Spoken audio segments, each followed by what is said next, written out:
Hello students, क्या हाल चाल। Hope आपकी पढ़ाई अच्छी चल रही होगी।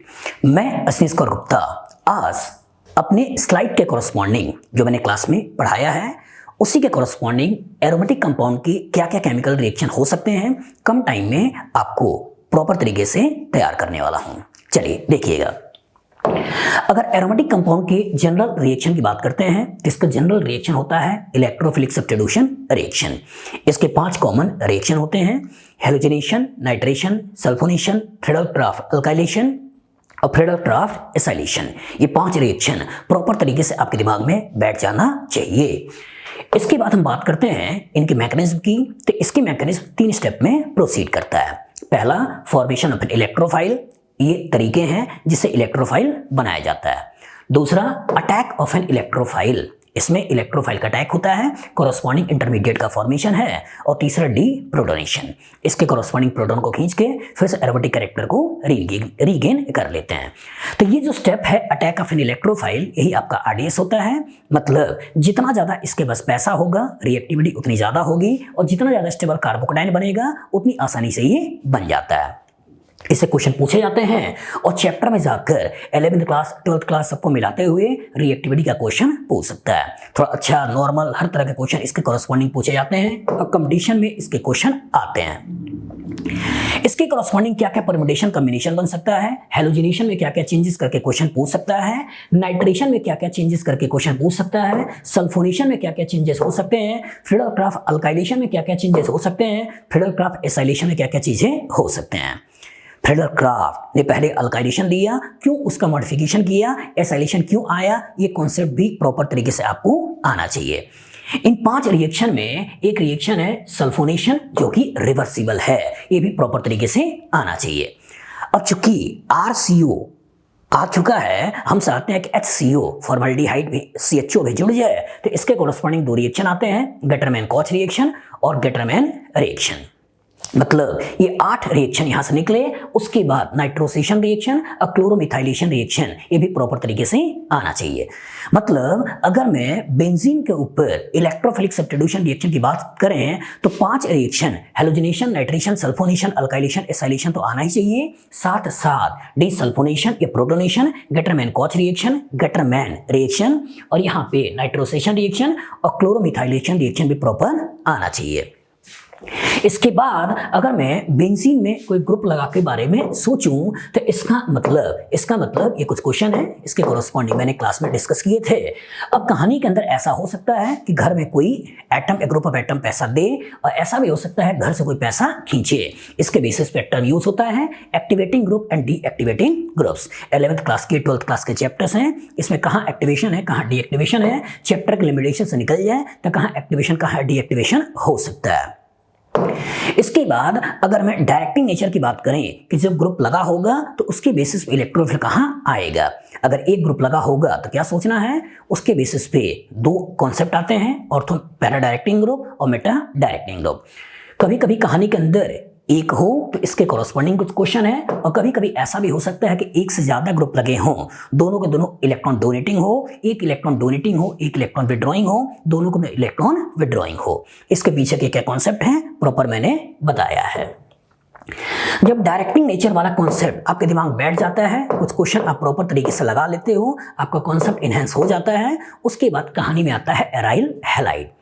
तो पहले हम एराइल हैलाइड का प्रिपरेशन देखते हैं, उसके बाद इसका केमिकल रिएक्शन देखते हैं। तो 2 तरह के केमिकल रिएक्शन है, इलेक्ट्रोफिलिक सब्स्टिट्यूशन रिएक्शन और न्यूक्लियोफिलिक सब्स्टिट्यूशन रिएक्शन।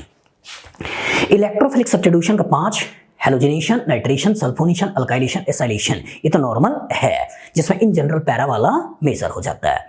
लेकिन इसके अलावा भी एक रिएक्शन आपको अच्छी तरह दिमाग बैठा लेना चाहिए कि क्लोरोबेंजीन का क्लोरल के साथ रिएक्शन और इसके कॉरस्पॉन्डिंग डीडीटी का फॉर्मेशन, ये भी एक इलेक्ट्रोफिलिक सब्स्टिट्यूशन रिएक्शन है। इसके बाद हम एक और रिएक्शन नाइट्रोसेशन रिएक्शन, इसको भी प्रॉपर तरीके से दिमाग बैठाएंगे, ये भी आपका इलेक्ट्रोफिलिक सब्स्टिट्यूशन रिएक्शन ही है। जब इलेक्ट्रोफिलिक सब्स्टिट्यूशन खत्म हो जाता है तो बात करते हैं nucleophilic substitution reaction. Concept clear होना चाहिए कि सिंगल बॉन्ड के ऊपर हैलोजन है और बेंजीन के ऊपर हैलोजन है तो किसकी रिएक्टिविटी टुवर्ड्स न्यूक्लियोफाइल फास्ट है। फिर जब हम न्यूक्लियोफिलिक सब्स्टिट्यूशन रिएक्शन करते हैं तो किस किस टेम्परेचर रेंज पर ये रिएक्शन परफॉर्म करना है, ये भी प्रॉपर तरीके से आना चाहिए। इसके बाद जनरलाइज करते हैं और जनरलाइजेशन में अगर कोई इलेक्ट्रॉन विड्रॉइंग आएगा तब जब ऑर्थो पैरा पे स्ट्रॉन्ग इलेक्ट्रॉन विड्रॉइंग लगा हुआ होगा और वाया कार्ब एनायन रिएक्शन आगे प्रोसीड कर जाता है। इस रिएक्शन को SNAR या SN2AR रिएक्शन कहते हैं। फिर फिनॉल को कैसे बनाएंगे, इसके प्रिपरेशन के लिए क्या तरीके हो सकते हैं, हैलोजिनेशन के कोरस्पॉन्डिंग, नाइट्रेशन के कोरस्पॉन्डिंग, सल्फोनेशन के कोरस्पॉन्डिंग और फ्रीडल-क्राफ्ट अल्काइलेशन के कोरस्पॉन्डिंग प्रॉपर आना चाहिए। एक बार जब आप फिनॉल बना लेते हैं तो फिनॉल का केमिकल रिएक्शन मतलब एसिड बेस रिएक्शन भी सोचना है, न्यूक्लियोफिलिक सब्स्टिट्यूशन रिएक्शन भी सोचना है और इलेक्ट्रोफिलिक सब्स्टिट्यूशन रिएक्शन भी सोचना है। जब एसिड बेस रिएक्शन सोचना है तो किस बेस के द्वारा रिएक्शन कराना है, किस बेस के द्वारा रिएक्शन नहीं कराना है, क्यों नहीं कराना है, कॉन्सेप्ट क्लियर होना चाहिए।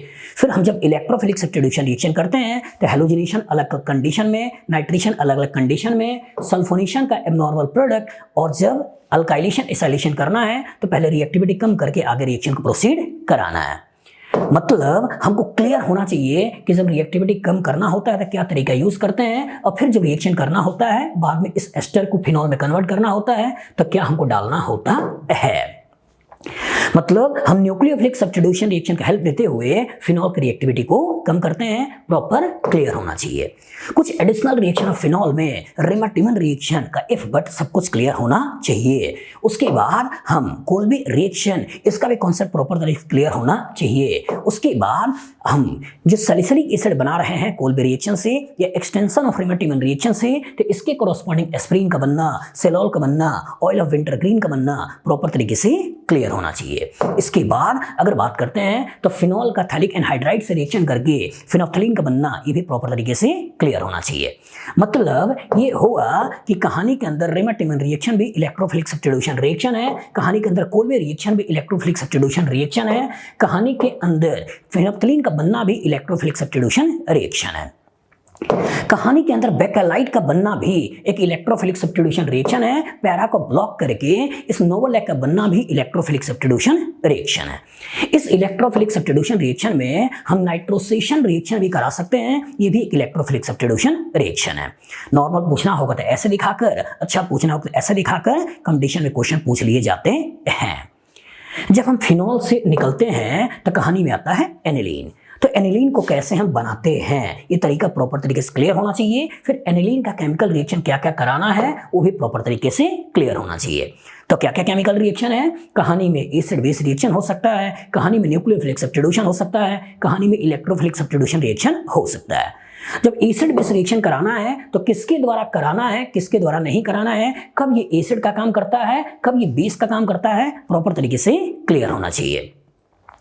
कब हमें न्यूक्लियोफिलिक सब्स्टिट्यूशन रिएक्शन करना है और क्यों करना है ये भी आपका कॉन्सेप्ट क्लियर होना चाहिए। उसके बाद इलेक्ट्रोफिलिक सब्स्टिट्यूशन रिएक्शन अलग अलग तरीके में कॉन्सेप्ट में प्रॉपर तरीके से आना चाहिए। नाइट्रेशन खासकर कितना कितना इल्ड है प्रॉपर तरीके से क्लियर होना चाहिए। सल्फोनेशन, अल्काइलेशन, एसाइलेशन, इनमें ये अल्काइलेशन एसाइलेशन नहीं कराना है, क्यों नहीं कराना है, कॉन्सेप्ट प्रॉपर क्लियर होना चाहिए। फिर जब बात करते हैं कि रिएक्टिविटी कम करके इलेक्ट्रोफिल लाना, उसके बाद फिर से अमीन में कन्वर्ट कर देना, ये कॉन्सेप्ट भी अच्छी तरीके से आना चाहिए। जब आप इलेक्ट्रोफिलिक सब्स्टिट्यूशन रिएक्शन कर लेते हैं तो कुछ एडिशनल रिएक्शन में कार्बाइल अमीन रिएक्शन का कॉन्सेप्ट भी प्रॉपर तरीके से आना चाहिए। फिर डाइजोटाइजेशन का कॉन्सेप्ट भी प्रॉपर तरीके से आना चाहिए कि इलेक्ट्रॉन डोनेटिंग को इलेक्ट्रॉन विड्रॉइंग में कन्वर्ट करना होता है तो क्या तरीका यूज करते हैं। और एक बार डाइजोनियम सॉल्ट बना लिया है तो कुछ ना कुछ रिएक्शन कराने के लिए बनाया होगा, तो इसके कोरस्पॉन्डिंग जो नेम रिएक्शन है, सैंडमेयर रिएक्शन, गेटरमैन रिएक्शन, बार्सिमान रिएक्शन, एम्बिडेंट का न्यूक्लियोफिलिक रिएक्शन और उसके बाद से H3PO2 या इथेनॉल के कोरस्पॉन्डिंग बेंजीन का बनना प्रॉपर तरीके से आना चाहिए। इसके अलावा आपके दिमाग में अच्छी तरीके से होना चाहिए डाइजो कपलिंग रिएक्शन कि कब हमें रिएक्शन कराकर कैसे कैसे चीजें बनाना है, किस किस मीडियम में क्या क्या चीजें होती हैं, बार बार इनसे कंपटीशन आया है। इसके बाद अगर बात करें तो रिएक्शन में हम NaNO2HCl का प्राइमरी सेकेंडरी टर्सरी एरोमेटिक अमीन के साथ रिएक्शन करके क्या क्या बनाते हैं, कॉन्सेप्ट अच्छी तरीके से आना चाहिए। मतलब एरोमेटिक की इतनी ही दुनिया है जिसके इर्द गिर्द आपका क्वेश्चन बनता है। चाहे आप मेडिकल की तैयारी कर रहे हो, चाहे IT मेन की कर रहे हो या IT एडवांस की कर रहे हो, दुनिया तो इतनी ही है बेटा। अब इससे कि जितनी ज़्यादा प्रैक्टिस कर सकते हो वही आपका कॉन्फिडेंस लेवल को बढ़ाएगा, आपके डर की लेवल को निकालेगा। अमेजन पे मेरे बुक्स हैं, जाइए लीजिए। 201 केमिकल रिएक्शन का एक चार्ट है, चार्ट जिसका नाम ही है बाउंड्री ऑफ ऑर्गेनिक रिएक्शन।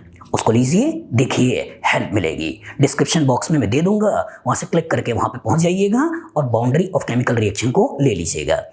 उसके अंदर के की पॉइंट्स अगर देखना चाहते हैं तो एक दूसरा चार्ट है जनरल ऑर्गेनिक रिएक्शन के नाम से, उसमें सारे के सारे रिएक्शन का की पॉइंट्स मैंने डाल रखा है, उसको भी ले सकते हो। तो दो चार्ट जिसका साइज है 30 इंच बाई 20 इंच, वो दोनों चार्ट आपके लिए काफी इंपॉर्टेंट है। बस उतना अगर आपने लगा लिया तो बाउंड्री क्लियर, उसके अंदर के की पॉइंट्स क्लियर, मतलब आपकी ऑर्गेनिक केमिस्ट्री का डर दूर, आपका कॉन्सेप्ट क्लियर और आप नंबर गेन करने के लिए तैयार हो चुके हो।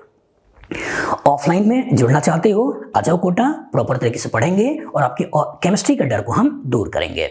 मैं और भारती मैम मिलकर प्रॉपर तरीके से आपकी केमिस्ट्री के डर को दूर करेंगे बेटा। और जो एम लेकर आप यहाँ पे आते हो डॉक्टर इंजीनियर बनने का, हमारी कोशिश होगी कि आप उसे गेन कर पाओ। अगर आप बाहर हो, कोटा नहीं आ सकते हो, ऑनलाइन हमसे जुड़ो और अपने डर को दूर करो। Good luck, good day.